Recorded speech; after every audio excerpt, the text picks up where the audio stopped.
Una pregunta, ¿qué le hace sentir orgulloso en la vida?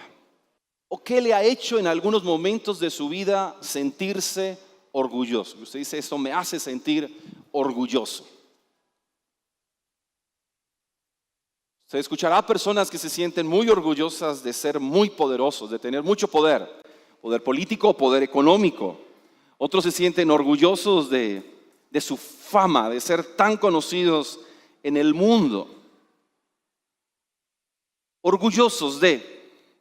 Algunos orgullosos de su propio éxito, algunos padres orgullosos de sus hijos.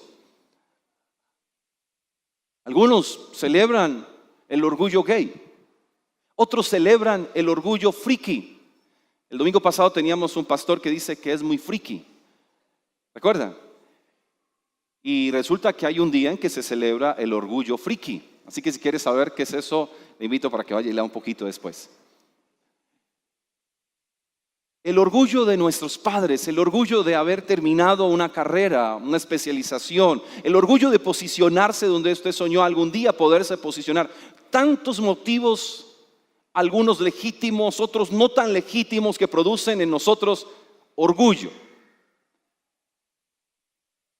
Sin embargo, también nosotros nos enfrentamos como seres humanos a situaciones y experiencias que no nos hacen sentir tan orgullosos.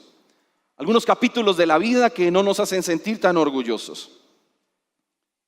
Más bien, producen quizás vergüenza, producen en otros frustración y en otros hasta ganas de tirar la toalla.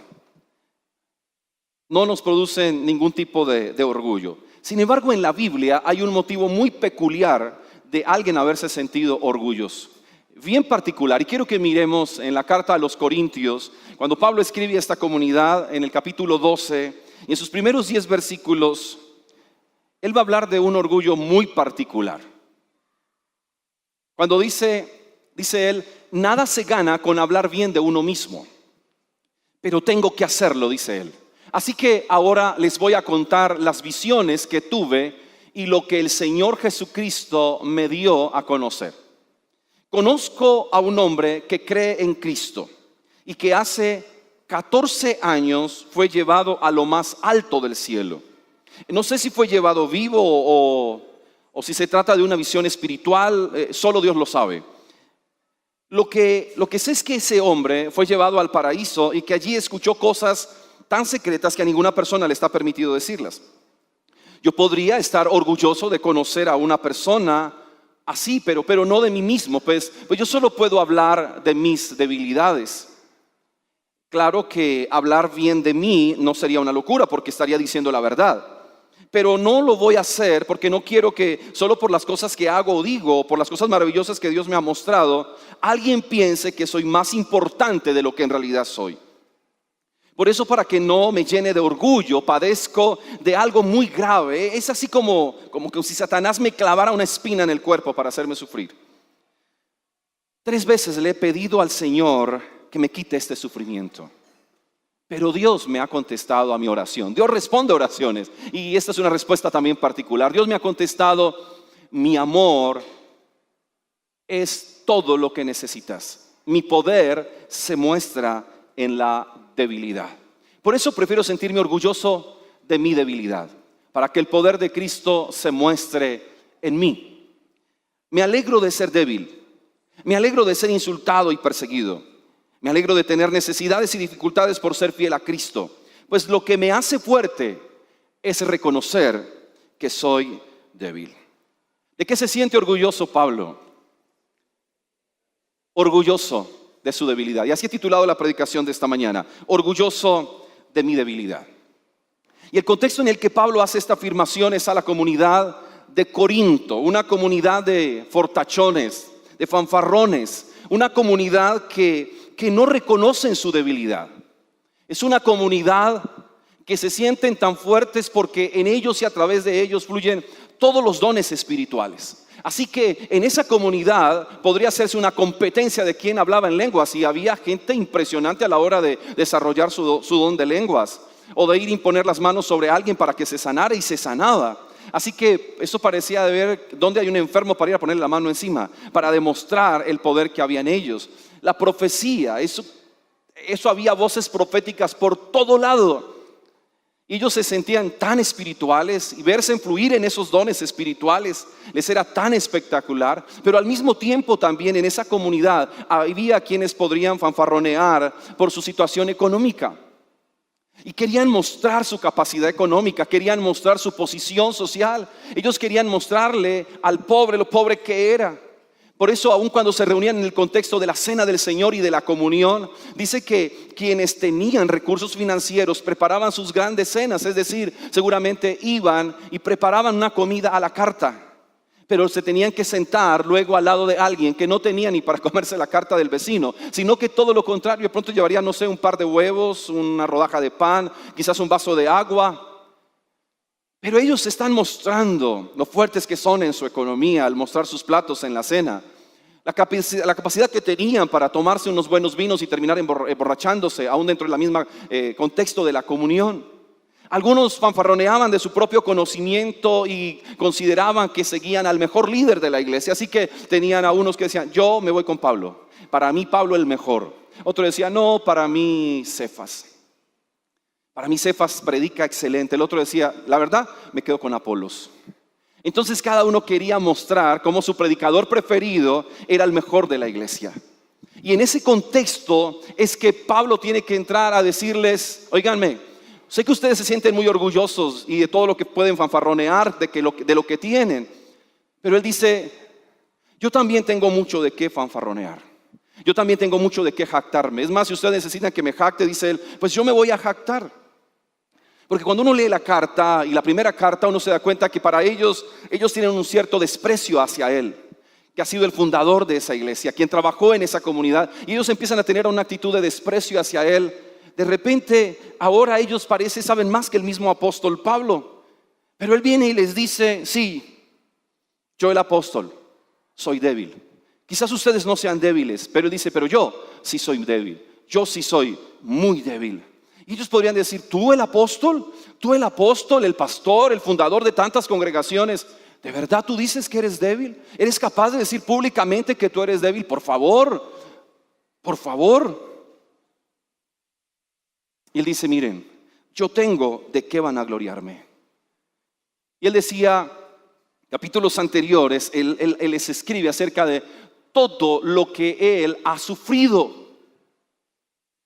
Él les habla de todo lo que ha vivido y él podría sentirse orgulloso de que en medio de todo él ha sido capaz de superar todas esas crisis y todos esos conflictos. Pero él viene y dice, hay un evento en mi vida que sería el mayor para jactarme. Ahora es un hombre estudiado, políglota, se codió con la gente fuerte del Imperio Romano en el primer siglo, fariseo, así que era la crema innata también de la nación judía. Pero le dice, pero hay un evento que me serviría como plataforma para vanagloriarme. Dice, no son tanto mis títulos, no tanto mi posición, no tanto mi conocimiento. Él dice, la experiencia que Dios me permitió tener. Yo no sé si fue en el cuerpo o fuera del cuerpo, pero dice, pero yo fui llevado al tercer cielo y yo vi lo que ninguno de ustedes ha visto y no les puedo contar lo que vi. Y escuché cosas inefables, casi indescriptibles, que no les puedo contar. Aunque quisiera contarles, no puedo, no se me permite. Pero esa experiencia que he tenido no la cambio absolutamente por nada. Y podría jactarme de esa gran experiencia. Supera cualquier don espiritual, supera cualquier exposición bíblica, supera cualquier escrito teológico realmente. Él dice, y en eso puedo jactarme. Es más, tengo la tentación y la tendencia a jactarme. Tengo la tentación a querer mostrarme, sacar pecho, sacar mi plumaje y poderme pavonear delante de todos. Y dice, sí, soy humano y tengo esa tendencia. Seguramente que como todos los seres humanos, él también era orgulloso. Pero él dice algo particular. Y en ese contexto de poder jactarme de todos mis logros, aun cuando puedo presumir, él dice, hay una espina que me chuza. Es lo que conocemos como un aguijón en la carne. Él dice, hay una espina que me chuza. Es como si el diablo viniera y me chuzara. Es como un clavo clavado en mi cuerpo que me aterriza. Cuando me siento que soy demasiado, me duele, me chuza, me recuerdo que soy humano. Y eso me baja. Eso me recuerda lo frágil que soy, lo vulnerable que soy. Y él dice, ¿de qué he de jactarme? ¿De qué he de sentirme orgulloso? Y él dice, he tomado la decisión. Yo he decidido sentirme orgulloso de mi debilidad. Porque ese aguijón, porque ese clavo metido en mi cuerpo, de alguna manera lo que hace es recordarme que también soy pecador. Orgulloso de su debilidad. Pero él dice algo respecto a la debilidad. Él dice, pero no les quiero negar que la debilidad atormenta. Toda debilidad en nuestras vidas genera tormento. Porque no queremos ser débiles. De ninguna manera. De alguna manera el mundo nos prepara para que no seamos débiles. Por eso se habla del mundo como una selva donde sobrevive el fuerte y se muere el débil. Y aún dentro de la misma iglesia, recuerdo que tenía más o menos 5 años de estar, 6 años en el ministerio pastoral. Y en una conversación con un pastor maduro, adulto, veterano, me quiso dar algunos consejos. Y recuerdo que uno de los consejos que él me dio fue, Elías, nunca te muestres débil ante los demás. Dijo, jamás te vas a mostrar débil. Jamás vas a mostrar tus debilidades. Jamás mostrarás tu fragilidad. Siempre te mostrarás fuerte. Seguramente eso hace parte de algunos escritos chinos, pero no de la escritura. Era un consejo que a mí me alimentaba el ego. Mi temperamento colérico, seguramente al escuchar algo como eso me sería mucho más útil. Un colérico que nunca se mostrará débil, siempre se mostrará fuerte. Nunca llores, me dijo él, delante de nadie. Jamás llores delante de la congregación. Nunca llores delante de nadie, aún de tu familia. No llores, muéstrate fuerte. Aún me dijo él, Elías, muchas veces pedir perdón es una expresión de debilidad. Yo tenía una opción de tomar el consejo de un pastor veterano o tomar el consejo de la escritura. Pero aquí está el gran apóstol Pablo. De hecho, algún día volví a hablar con él y le dije, explíqueme las 3 cosas que me enseñó a la luz de la escritura. Le dije, muéstrame en la palabra dónde las 3 cosas que usted me enseñó son bíblicas y las creo. Y me argumentó y le dije, no, pastor, muéstremelas en la Biblia, porque fueron 3 consejos y ninguno bíblico. Le dije, muéstremelos aquí y yo le creo. Porque creo que nosotros necesitamos eso, volvernos a la escritura. Y esta comunidad de Corinto fue igual. Ellos crearon sus propios argumentos para vivir su propia fe. Pero ellos se olvidaron que habían sido llamados a vivir sobre el fundamento de la escritura. La debilidad atormenta. Y Pablo dice, sí, me atormenta. ¿Quién no va a sufrir cuando de repente siente cómo viene a su vida una espina que chuza y le recuerda y duele? Esas debilidades que nosotros creemos que fueron puestas por el enemigo o sencillamente son un castigo divino, pero no. ¿Sabe que en la vida cristiana, y esto de alguna manera tiene que romper algunos paradigmas, porque muchas veces en la vida cristiana hay cosas que Dios nos permitirá tener como parte de un tormento? Porque lo necesitamos. Porque necesitamos muchas veces recordar lo vulnerables y lo frágiles que nosotros somos.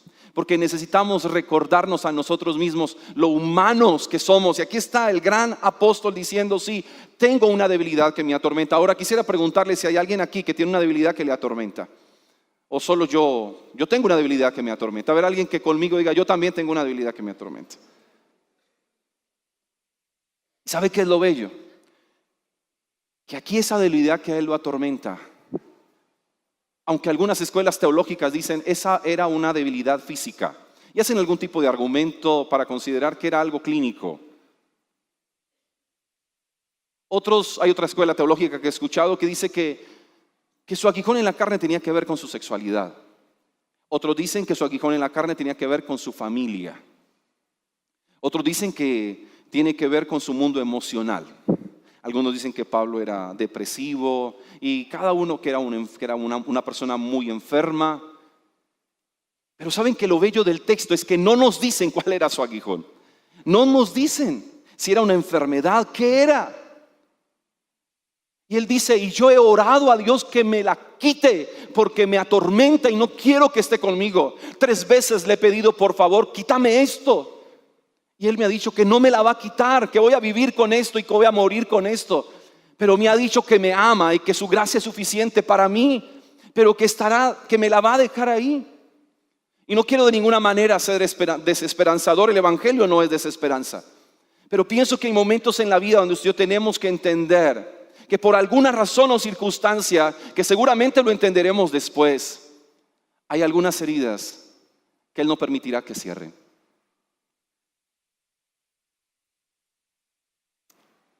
Hay algunas situaciones en la vida que quisiéramos controlar y no nos las va a dejar controlar. Y buscamos ayuda y buscamos consejo y no sé qué tantas otras cosas podríamos hacer. Y Él dice, es parte de tu vida. Es aquello que voy a usar. Porque hay momentos en que tienes que recordar lo humano que eres, lo frágil que eres, lo débil que somos. Porque arreglamos la vida nuestra de muchas formas, es decir, construimos en todas las áreas de nuestra vida. Escúcheme bien, construimos en todas las áreas y de repente alguien podría mirarse y decir, logré hacer esto, logré aquello, logré superar esto, logré superar este pecado, logré superar. Y usted se queda con una debilidad y usted se mire y dice, Señor, me la quitas y de verdad viviría pleno. Viviría completo. Si tú me quitas esta debilidad, entonces yo sería casi que perfecto. Él dice por eso, porque te crees casi perfecto, porque quisieras ser perfecto. Tengo que poner algo en ti para que no te olvides que eres imperfecto, que eres humano, que eres frágil. Y lo dice nada más y nada menos que el hombre que establece toda la plataforma teológica de la iglesia protestante o de la iglesia cristiana, perdón. Es el hombre que viene y establece la teología para la iglesia. El gran teólogo de la iglesia siempre será el apóstol Pablo. El gran teólogo de la iglesia diciendo, tengo en mí un aguijón, algo que como una espina chuza mi vida y la necesito aunque me atormenta. Pero también dice algo importante de la debilidad y es la debilidad perfecciona, no solamente atormenta en momentos, sino que también la debilidad nos perfecciona. Qué particular, perfeccionados en la debilidad, cuando creeríamos ser perfeccionados en lo más fuerte que somos. Sí, y es por poder buscar mis fortalezas y explotar mis fortalezas y ser cada vez más fuerte en lo que soy fuerte. Eso está bien, claro que sí. Sin embargo, en aquello que usted y yo somos débiles, Dios se perfecciona. Dios perfecciona su obra. Usa esa debilidad para hacer su obra. ¿Sabe por qué? Porque esto nos recuerda, soy vulnerable, lo necesito a Él. Vivimos con un ego demasiado alto. Es por naturaleza en todos nosotros ese orgullo, esa autosuficiencia, esa prepotencia, ese ser capaces de todo. Y hay momentos en que esa misma debilidad parece que hace que todo a nuestro lado se derrumbe y todo a nuestro lado se caiga, para que recordemos que hay alguien de quien no podemos dejar de depender, y es de Él. Que podemos crear muchas cosas a nuestro alrededor que nos den seguridad y que queremos encontrar la fortaleza de otra manera. La debilidad que usted tiene, la debilidad con la que usted lucha, escúcheme bien, es esa debilidad que Dios está usando para perfeccionar su obra en su propia vida.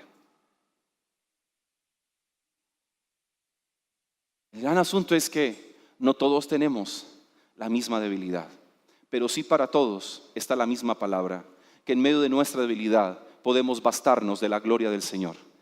y nos baste su amor y su presencia en nuestras vidas. Fortalecidos en nuestra debilidad es diferente a ser débiles en todo. Por favor, para que lo tengamos en cuenta. Fortalecido en mi debilidad es diferente a ser débil para todo. No significa que para todos somos débiles y entonces frente a todo nos quebramos y ya esto es un asunto de inseguridad, ya tendría que ver con un asunto de identidad.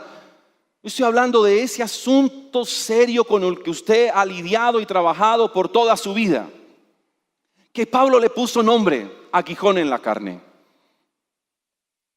No nos da este texto el permiso, la licencia para entonces, frente a todas las circunstancias que vivimos, sencillamente decir no puedo, no soy capaz, no, Dios sabe que yo no puedo. No, tampoco podemos llegar a esa actitud de conmiseración.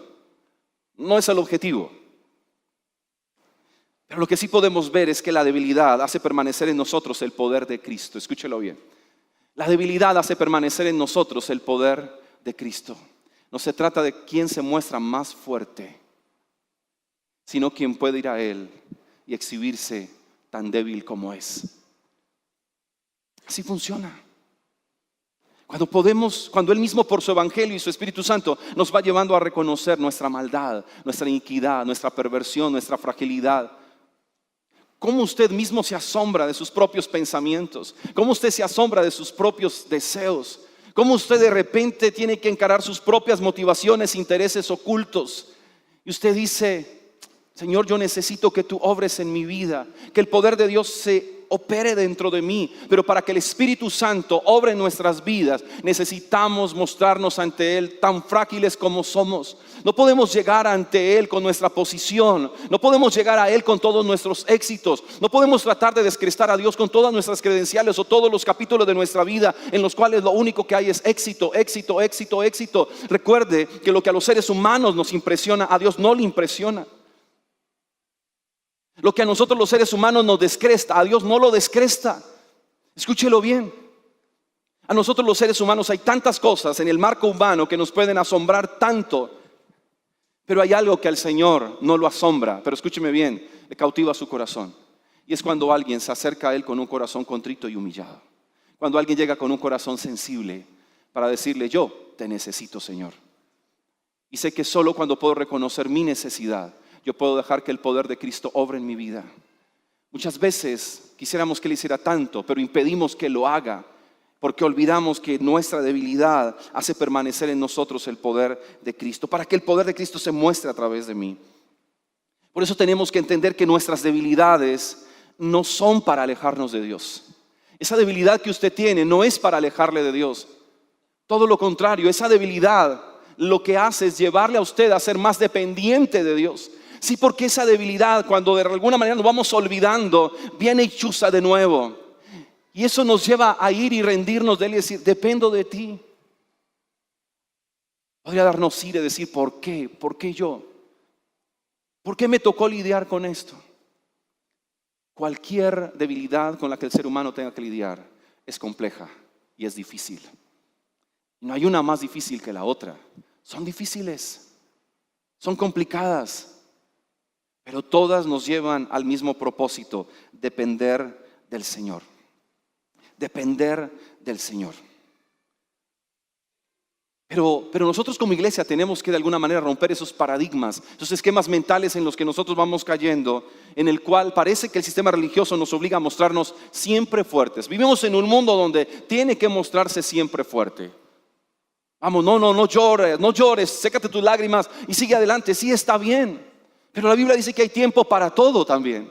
Aún hay tiempo para llorar. Aún hay tiempo para encarar nuestra propia debilidad. Y aquí está Pablo, un hombre lleno de fe, un hombre tan valiente, tan aguerrido, un hombre tan violento, tan dinámico, tan agresivo en lo que tenía que ver con el reino. Pero él mismo escribe y dice: pero me siento orgulloso, no de mis éxitos, sino de mi debilidad. ¿Qué hace la iglesia muchas veces? La iglesia, en términos generales, quiere obligarnos a nosotros a mostrarnos siempre fuertes. Pero el Evangelio nos muestra a nosotros la necesidad de ser auténticos. Es decir, reconocernos a sí mismos vulnerables, frágiles, pecadores que estamos salvos por la gracia de Cristo. Pero el asunto es que tenemos miedo a que nos descalifiquen, ¿no es verdad? ¿Qué si yo digo de mi debilidad? ¿Qué si hablo de mi debilidad? ¿Qué si saben que soy débil? Así que nunca me mostraré débil ante nadie. Siempre estaré tan bendecido, siempre estaré adelante, siempre estaré arriba. Gracias a Dios que los personajes de este libro nos los muestran arriba y abajo. Nos muestran a Elías en la cima de una montaña, pero también nos lo muestran metido en una cueva. Porque este libro no es el libro de los superhéroes, sino de hombres normales como usted y como yo, que vivieron vidas normales, en los cuales intervino la gracia, el favor y la misericordia de Dios. Por eso el personaje central de este libro no son todos sus personajes, sino uno, Cristo el Señor. Él es el personaje central de principio a fin. La debilidad en nosotros no es para ser descalificados, porque las debilidades nuestras no nos lanzan al vacío. Las debilidades nuestras no nos descalifican delante de Dios, no nos separan de Dios. Algunos creen que esa debilidad nos separa. No, al contrario, nos impulsa, nos lleva a ir cada vez más a sus pies, y nuestras debilidades, dice el texto, nos hacen fuertes. Pero en la iglesia de alguna manera vamos cayendo y vamos creyendo esos asuntos. Él habla en esta misma carta acerca de los superapóstoles, será un tema en alguna otra ocasión. Pero hoy también tenemos los superapóstoles dentro de la iglesia. Seguramente no todo el que se denomina apóstol está haciendo mal las cosas, pero solamente quisiera referirme a aquellos que hacen y abusan de su posición dentro de la iglesia. Abusan de la función que tienen dentro de la iglesia para hacer creer que ellos no tienen nada con que luchar. Este gran teólogo nos habla de su debilidad, pero hoy dentro de la iglesia parece que no. Y aparecen figuras a los cuales muchos creen. Hay un pastor, un apóstol al sur del país nuestro, que tiene dentro del auditorio en la primera fila una silla reservada para él. Es una silla diferente a todas las demás. Es una silla que resalta obviamente por su estilo y su forma, su color y toda la cantidad de cosas que han puesto, porque esa es la silla del ungido del Señor. Y nadie puede sentarse en esa silla. Nadie se puede sentar en esa silla. Seguramente porque tiene la cola ungida, pienso yo, digo. Pero nadie se puede sentar ahí, porque él dice que porque si alguien se sienta en esa silla, puede recibir de lo que él tiene, pero que como no están preparados pueden morirse sentados en esa misma silla. Y prohíbe que la gente camine detrás de él. Nadie puede caminar detrás de él, porque si caminan detrás de él, es tanta la unción y el poder que él tiene, y la iglesia no está preparada para ser receptores de ese poder, que se pueden morir mientras caminan delante de él. Así que nadie puede ir ni delante ni detrás de él, ni mucho menos delante de él, ni sentarse donde él se sienta. Y la gente es tan ingenua que cree que eso es cierto. Orgullosos de su unción, y el gran teólogo orgulloso de su debilidad. Algunos orgullosos de sus dones, de sus habilidades, de sus éxitos, sus capacidades. Y aquí tenemos a uno que dice: ¿por qué no nos hacemos orgullosos de lo débiles que somos? Para podernos identificar con el débil, para podernos identificar con el necesitado.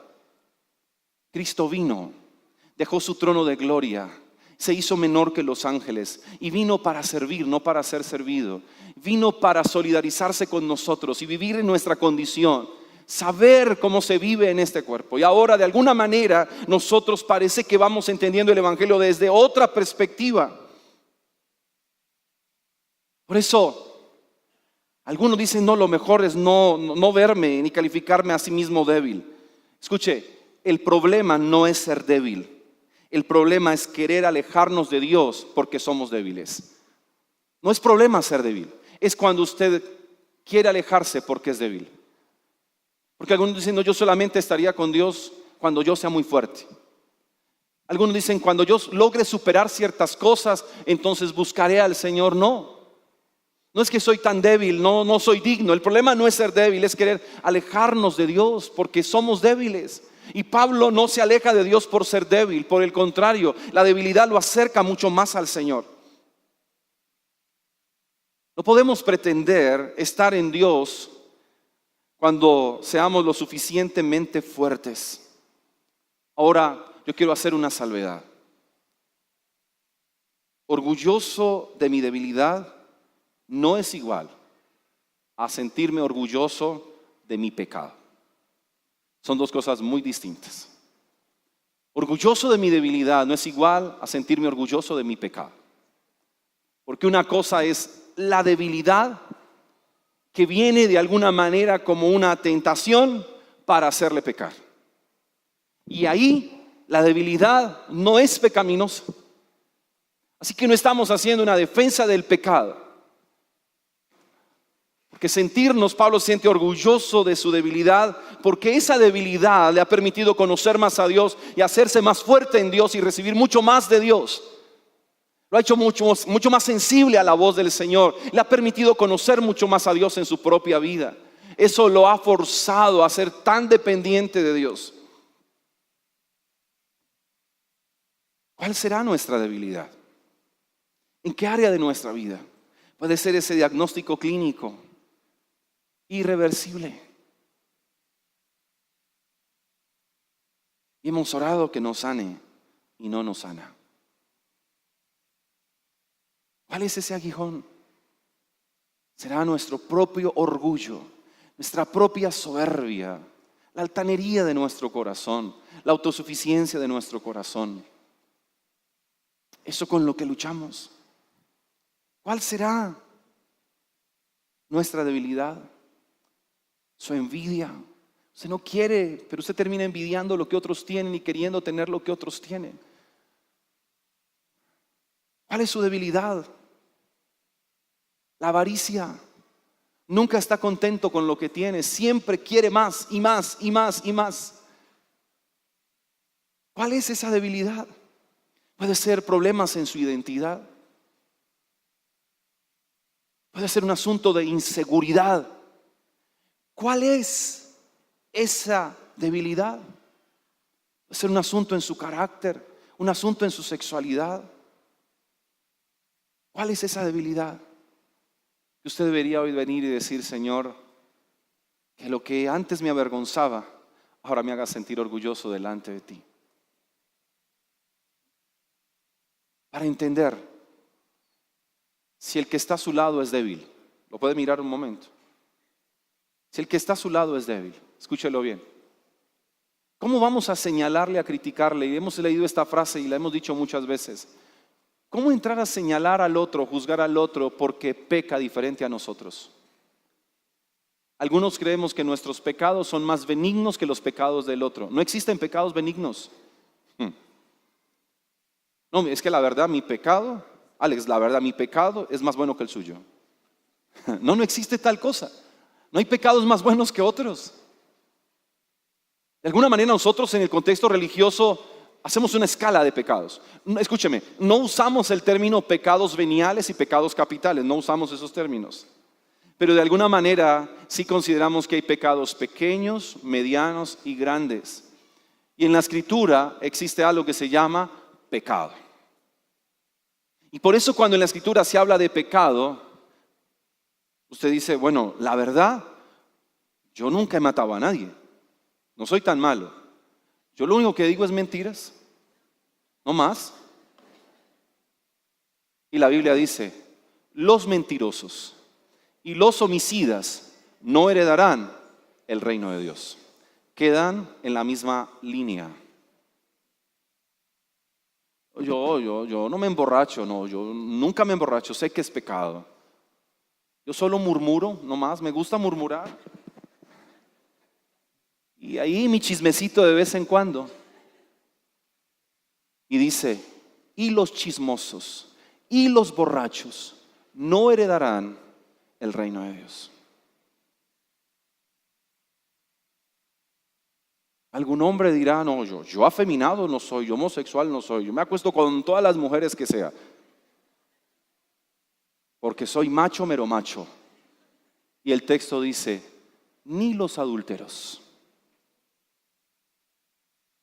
heredarán el reino de Dios. ¿Por qué no mira al que está a su lado y le dice: no me juzgues porque peco diferente a ti? Dígaselo: no me juzgues porque peco diferente a ti. No, Por eso otra vez recordemos, la iglesia no es un museo de santos. La iglesia es un hospital. Todos mantenemos en cuidados intensivos, ¿o no? Todos mantenemos en tratamiento. Todos estamos en tratamiento. No hay ninguno aquí que no esté en tratamiento. Todos los días necesitamos ir a tomar nuestra medicina, ¿o no? Todos los días necesitamos medicina. Todos los días necesitamos ir y conectarnos en oración. Dame vida, Señor, dame vida, dame de tu vida, dependencia. Y cuando como iglesia podemos entender, porque esta congregación se encerró en su fanfarronería, en su propio orgullo, y Pablo los está impulsando a ellos a reconocerse a sí mismos débiles para solidarizarse con el débil. Porque recuerden, lo hemos dicho esta semana, la iglesia es un lugar de pecadores que ayudamos a otros pecadores a reconciliarse con Dios. Y cuando entendemos esa verdad, nos quitamos esas vestiduras fariseas para venir y mostrarnos ante Él tal cual somos y ante los demás. ¿Qué produce creerse tan fuerte? Pablo lo dijo en la primera carta a esta misma comunidad. Primera de Corintios capítulo 1 versículos 27. Pablo nos dice qué produce creerse tan fuerte. Pablo dijo, los fuertes de este mundo serán ridiculizados. ¿Por quiénes? Lo vil del mundo, lo menospreciado del mundo, lo escogió Dios para avergonzar a los sabios. Escogió a los débiles para avergonzar a los fuertes. Eso lo dijo Pablo. Débiles. ¿Y habrá alguien que nos ayude en nuestra debilidad? ¿Habrá alguien que pueda ayudarnos en nuestra debilidad? Terminamos mirando Hebreos capítulo 4, versículo 15 y versículo 16. Dice este escritor, porque no tenemos un sumo sacerdote incapaz de compadecerse de nuestras debilidades. Porque no tenemos un sumo sacerdote que no pueda compadecerse de nuestras debilidades, incapaz de no compadecerse, hablando de Cristo. Sino que, hablando de Cristo, dice, sino que ha sido tentado ¿en qué? En todo de la misma manera que nosotros, aunque sin pecado. Por favor, préstele atención a este texto. Cristo vino, y dice la Biblia, y Él en su humanidad fue tentado ¿en qué? En todo, de la misma manera. Escúchelo, Cristo vivió la tentación que usted y yo vivimos.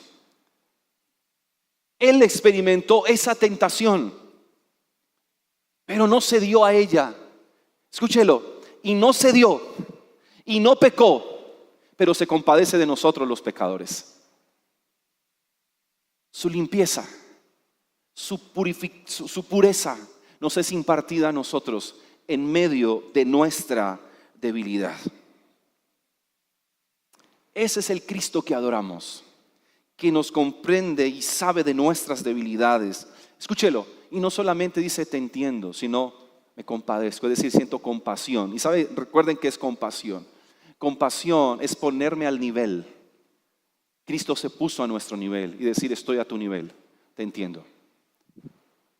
De manera que nosotros podemos hoy con toda tranquilidad acercarnos, como dice el versículo 16, acerquémonos confiadamente al trono de la gracia para recibir misericordia y hallar la gracia que nos ayuda en el momento que más lo necesitamos.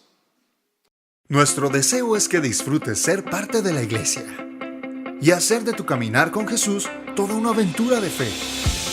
Queremos acompañarte en procesos de discipulado, consejería y que te involucres en un grupo de conexión.